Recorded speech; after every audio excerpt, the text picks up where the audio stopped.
Hello मेरे प्यारे student, कैसे हैं आप लोग। विद्या डिजिटल क्लासेज में आपका स्वागत है। जैसा आपको पता है हम लोग जो है ना इम्पोर्टेंट क्वेश्चंस लगा रहे हैं ना, जो सीबीएसई एग्जाम है ना, जो बोर्ड का एग्जाम है उसका जो हम लोग सुपरा साफ करने वाले हैं। मैथ का सुपरा साफ मतलब कहने का मतलब यह है कि जो इंपॉर्टेंट क्वेश्चन चैप्टर वाइज हम लोग कर रहे हैं, तो उस चैप्टर वाइज क्वेश्चंस को आप देखें, करें और लगाएं। यकीन मानना मैथ का सुपरा साफ यहीं से होगा।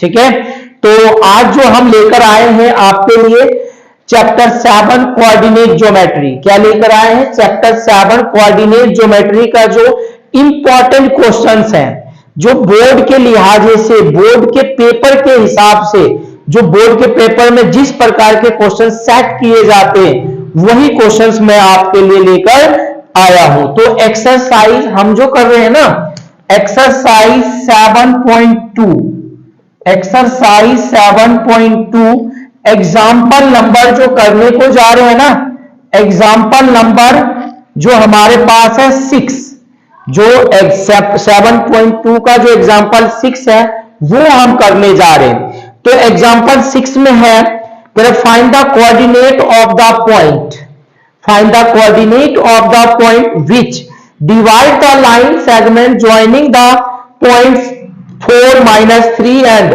8, 5 इन द रेशियो 3:1 इंटरनली, है ना।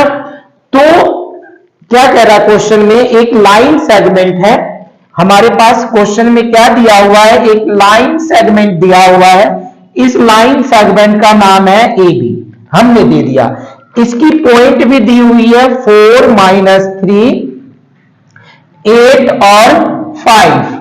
अब क्वेश्चन दोबारा पढ़ रहे हैं कि find the coordinate of the point, यानी उस पॉइंट का हमें कोऑर्डिनेट फाइंड करना है विच डिवाइड द लाइन सेगमेंट, यानी जो ए बी लाइन सेगमेंट है इसको डिवाइड करता है। Joining line segment divide the line segment joining the point 4, -3 और 8, 5 इन द रेशियो, किस रेशियो में? 3:1 के रेशियो में इसे डिवाइड करता है। तो उस पॉइंट का हमें कोऑर्डिनेट निकालना है। क्या निकालना है? उस पॉइंट का हमें कोऑर्डिनेट निकालना है। तो कौन सा वो पॉइंट है? वो पॉइंट मैंने मान लिया P, है ना। तो क्या लिखेंगे? Let P be the required point, let P be the required point, यानी P एक वैसा पॉइंट है जो हमें A और B को किस रेशियो में डिवाइड करता है? 3:1 के रेशियो में। कहने का मतलब M1:M2 की जो वैल्यू है आपके पास 3:1। जब भी रेशियो की बात करें ना, तो आपको जो यूज करना है सेक्शन फॉर्मूला। क्या यूज करना है? Section formula. देखना जरा सेक्शन फॉर्मूला क्या होता है ना, ये याद कर लेना। सेक्शन फॉर्मूला क्या होता है? x1 m2 plus x2 m1 bye m1 plus m2, ये जो आता है कोऑर्डिनेट ऑफ x। इसी तरह से y1 m2 plus y2 m1 upon में m1 प्लस m2, इसी को कहते हैं हम सेक्शन फॉर्मूला, राइट। तो ये याद कर लीजिएगा, बहुत काम का है। जब भी आपको क्वेश्चन में रेशियो में डिवाइड करने के लिए कहे तो आपको सेक्शन फॉर्मूला अप्लाई करना होगा, राइट। तो P जो है ए बी को किस रेशियो में डिवाइड कर रहा है? 3:1 के रेशियो में। तो हमें जो कोऑर्डिनेट निकालना है किसकी? P की। तो लिखते हैं कोऑर्डिनेट ऑफ पॉइंट P। जो P का कोऑर्डिनेट होगा प्यारे, वही formula, section formula, x1 m2 plus x2 m1 upon में m1 प्लस m2 और इसी तरह y1 m2 plus y2 m1 upon में m1 प्लस m2। क्या इतनी बातें समझ आ रही है? यकीन मानना, आप इसी तरह से कोई इसी टाइप के क्वेश्चंस को लगाओ, प्रैक्टिस करो इस एक्सरसाइज से, इस चैप्टर से इसी टाइप के क्वेश्चन आपसे पूछे जाते हैं। तो देखो x1 x2 y1 y2 की वैल्यू हम कहां से लेंगे?